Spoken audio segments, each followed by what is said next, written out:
I'd like to start off with this airport. Rand Airport was the first international airport of South Africa, and it was started basically in 1927. If you care to look around you, just look around, and you look at the horizon, you can see absolutely no buildings, apart from the aeroplanes. And that is really what Rand Airport looked like. And that is why it was built here, because it was right on the top of the Witwatersrand area.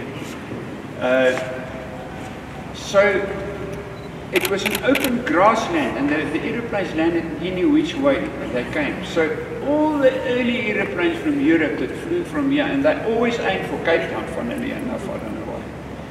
But they landed here at Rand Airport, was the port of entry. SAA actually started off Suid-Afrikaanse Spoorweë en Havens took over Union Airways, which was started by Major Alistair Miller in 1929. And they had some setbacks, and by 1934 Union Airways was taken over by South African Airways, and they operated from, I've forgotten the name of the airport near Durban Harbour. But in July of 1934 they actually moved to Rand Airport. SAA immediately exploded. It made a huge success of opening up South Africa with the Junkers Ju-52s, which Union Airways had actually ordered. And by 1935 they'd had a need to expand with bigger airplanes, and the Germans, Junkers, had actually then already developed the Ju-90, which was a 4-engine version of the DC-3. If you look at the DC-3, this is what a Junkers 90 looked like, but it had 4 engines. It was enormous, and it was actually way ahead of the DC-4, which you see there behind you with the white roof, which was basically the first transcontinental, transatlantic land-based airplane. Now the Ju-90 actually flew from east to west across the Atlantic before World War II. But of course they fell prey to World War II, and they disappeared. But SAA had ordered 2 of the Ju-90s, and for that reason they built this hangar in 1937 and 1938. It was first built up to that girder that you see there, and then in 1938 they built the rest. And then, of course, in 1939 the war broke out, and the aeroplanes were never delivered. The war came, and then the DC-3s and the DC-4s was the resultant of World War II.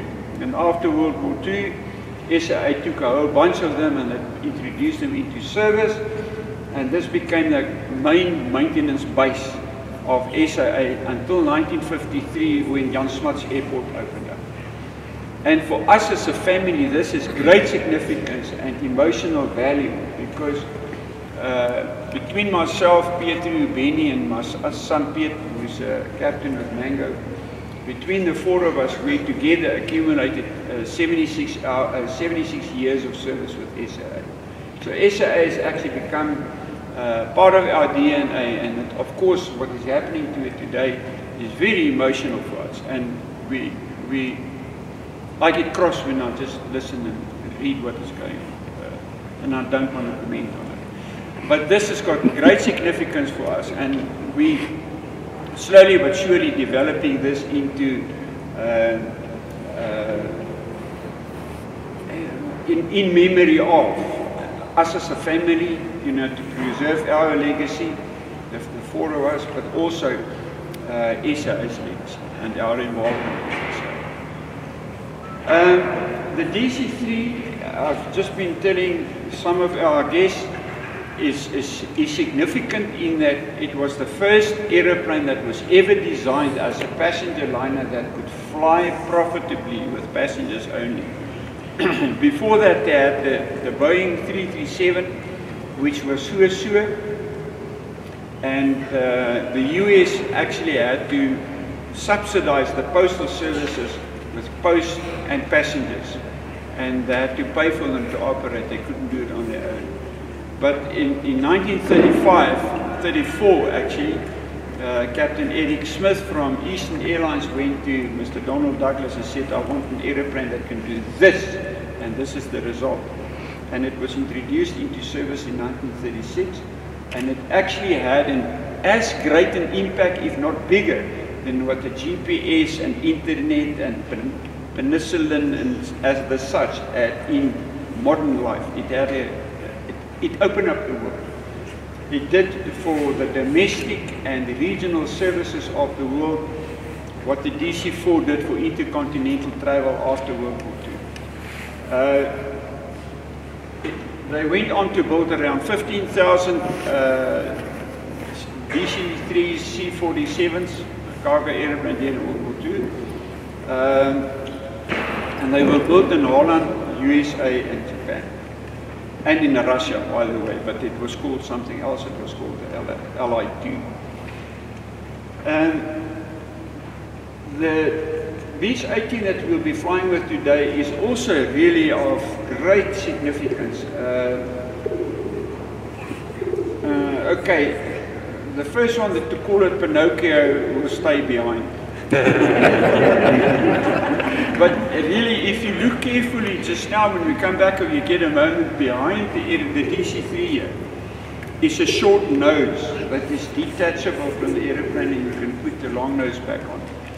Now, the short nose version is much, much prettier than the long nose version. But the long nose is really there to balance it out. And when we do the flying safaris, which is the main element of our business, is the flying safaris, we don't have place for the luggage, so if we can put it in the front, it balances the aeroplane out as well, and it actually flies really nicely with the weight in the front. But what is very interesting, who knows a Learjet? Okay, a Learjet was the first executive jet that was ever built. It was the benchmark for executive travel. Now guess what? The Beech 18 was the first ever executive plane, purpose-designed executive plane in 1937. It was designed as an executive plane, and it was very, very successful and capable. It could fly 4-5 executives in about 3.5 hours from here to Cape Town in 1937. It is fast for its time. It's considerably faster than the DC-3, for instance.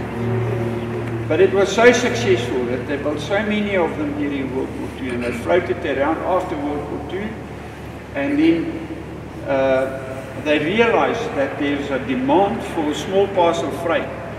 And in the mid-50s,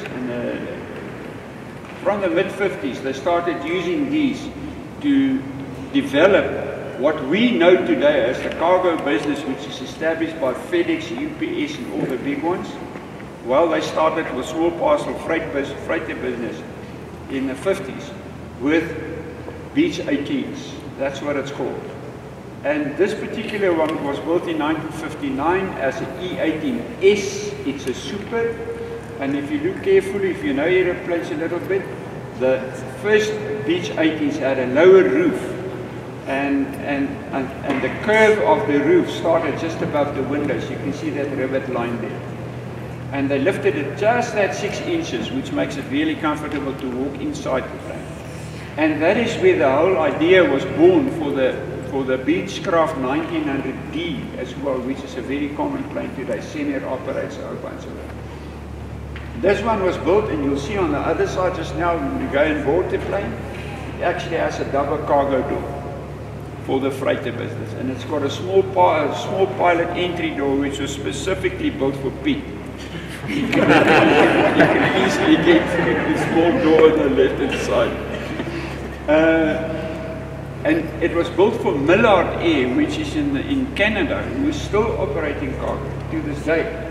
And they built a whole bunch of these planes for the small parcel freighter business. They operated it for many decades until Mercy Air, which is it's a supporting company, it's a non-profit company in White River near Nelspruit, who does support flying work for missionaries and NGOs into southern and eastern Africa. And they operated it for 10 years until they sold it to a company in Swakopmund who operated it very briefly. And then eventually we went and rescued it out of the Namak Desert, where it was maroon without one engine. It had an engine failure and landed at Sossus Vlei. And then we had a spare engine here, and we went and rescued it, Benny, myself, and John. Another part of our business, of course, is restoring aeroplanes and trying to preserve aeroplanes. I'm very proud to say people have been wanted to crucify me and criticize me for exporting the aeroplanes out of South Africa, but we have as a family already really rescued and restored 3 DC-3s like this and sold them internationally where they are preserved. The one regrettably is not, but the one in the USA and the one in Germany is definitely preserved for I think forever. We have also done a 6-year restoration project on a PBY Catalina flying boat for an American customer, which was at the time the largest restoration project of its kind in the world. Subsequently, they did a Boeing B-29, which was bigger. So that's on the maintenance side of it. Even this little Piper Cub we have restored. With the help of other disciplines, of course, third party, but we've done it. Then the other element of our business is training, and I'm very proud to say that we're not the biggest flight school, but we're certainly very diverse and very professional. Pete is our resident senior instructor. Pete has got 10,000 hours. He's flown all the Airbuses in SAA.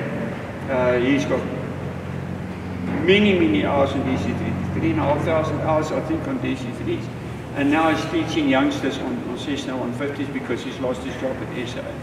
So we are doing training right from the small Cessna 150s all the way up to Airbus A320s and A330s and the Boeing 737-800. Peter is also involved with the training, with the ground training.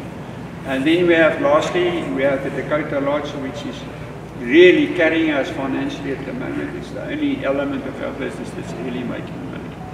But if we're not making money, we have a lot of fun.